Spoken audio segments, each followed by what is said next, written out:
किसान नेताओं के भेष में वहशी दरिंदे। टिकरी बॉर्डर पर किसान आंदोलन में फिर से यौन उत्पीड़न। आखिर बार बार की यह घटना क्या संदेश देती है। नमस्कार, मेरा नाम है अभिनव और आज डीआरएन में बात कर रहे हैं किसान आंदोलन की, जहां आंदोलन की इज्जत के नाम पर युवती के यौन उत्पीड़न को छुपाना खापों और उनके चौधरियों की मानसिकता से अलग है। टिकरी बॉर्डर दिल्ली और हरियाणा के बीच की सीमा। केंद्र सरकार द्वारा लाए गए तीनों कृषि कानूनों के खिलाफ यहां नवंबर 2020 से ही किसान जुटे हुए हैं।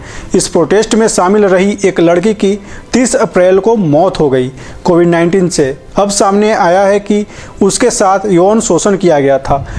वहीं इसके बाद एक और महिला एक्टिविस्ट यौन शोषण का शिकार हो गई।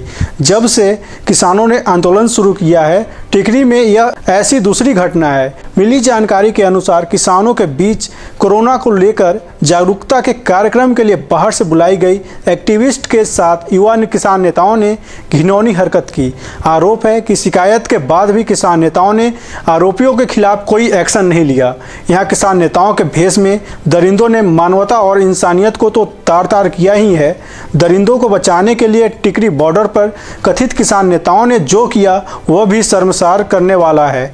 वॉलंटियर्स ने आरोप लगाते हुए अपने सोशल मीडिया में पोस्ट किया कि वो अमेरिका स्थित डॉक्टर सोमन सिंह द्वारा संचालित संगठन 5 रिवर हार्ट एसोसिएशन की एक्टिविस्ट हैं।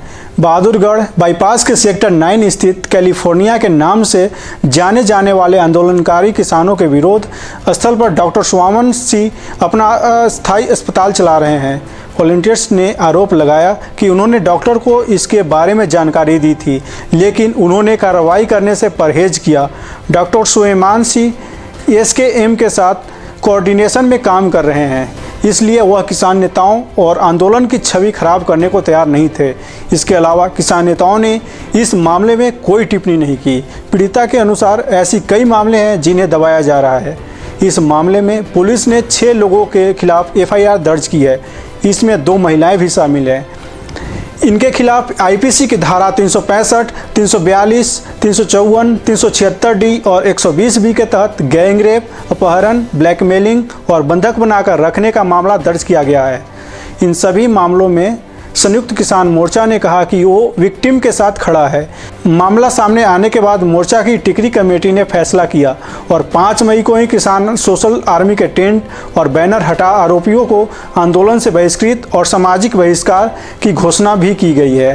भारतीय किसान यूनियन एकता उग्राहां की महिला अध्यक्ष हरिंदर कौर बिंदु ने टाइम्स ऑफ इंडिया से इस मुद्दे पर बात में कहा कि संयुक्त किसान मोर्चा के ज़्यादातर नेता इस घटना के बारे में जानते थे। यह आश्चर्यजनक है कि वो लोग क्यों इस पर चुप्पी साधे रहे और हमें विक्टिम के पिता से क्यों नहीं मिलने दिया गया। अगर किसी नेता की इस मामले में कोई गलती है तो उनसे सवाल किया जाना चाहिए कि एक्शन लेने में इतनी देरी क्यों। हालांकि सवाल उठ रहा है कि जब किसान नेताओं की जानकारी में ये मामला पहले से था तो उन लोगों ने समय रहते आरोपियों के खिलाफ एक्शन क्यों नहीं लिया। पुलिस को मामले की जानकारी क्यों नहीं दी। क्यों वो अपने स्तर पर मामले की निपटारे की कोशिश करते रहे।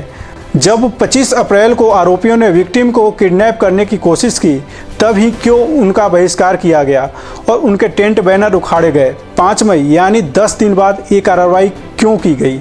अधिकतर लोगों के लिए यह दुख और शर्म की बात है, पर क्या सब इस घटना से शर्मिंदा होंगे? शायद नहीं। आंदोलनकारियों और आंदोलनजीवियों की सहायता करने के लिए तत्पर लोगों के साथ ऐसा अपराध यदि एक बार हो तो माना जा सकता है कि आंदोलन में लिप्त लोगों को शायद ऐसे अपराध की आशा न होगी, इसलिए ऐसी कोई संभावित घटना न हो इसके लिए उन्होंने किसी तरह का इंतजाम करने के बारे में नहीं सोचा होगा। पर यदि ऐसा अपराध एक ही जगह 2 बार हो जाए तब भी क्या आंदोलन के लिए लोगों को इकट्ठा करने का काम जिन्होंने किया है वे अपनी जिम्मेदारियों से मुंह मोड़ सकते हैं। बलात्कार की पहली घटना का खुलासा भी तब हुआ जब युवती की मृत्यु हो गई।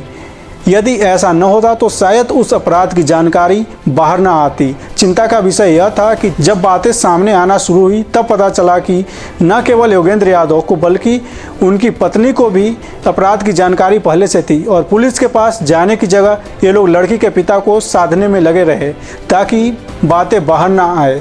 जिस तरह की बातें और तर्क सुनाई या दिखाई देते हैं, उससे यह साफ हो जाता है कि किसान आंदोलन केवल किसानों और उनकी समस्याओं के बारे में नहीं रहा। इसका साथ कई और ग्रुप जुड़ गए हैं जिनका अपना निहित स्वार्थ है। ऐसे में केवल किसानों को समर्थन देने की मंशा लेकर पहुंचने वाले लोग विरोध की जगह जाने के लिए स्वतंत्र हैं, पर इसके साथ किस तरह का जोखिम जुड़ा हुआ है, इसकी भी समझ लेकर जाएं तो व्यक्तिगत तौर पर उनके लिए सही रहेगा।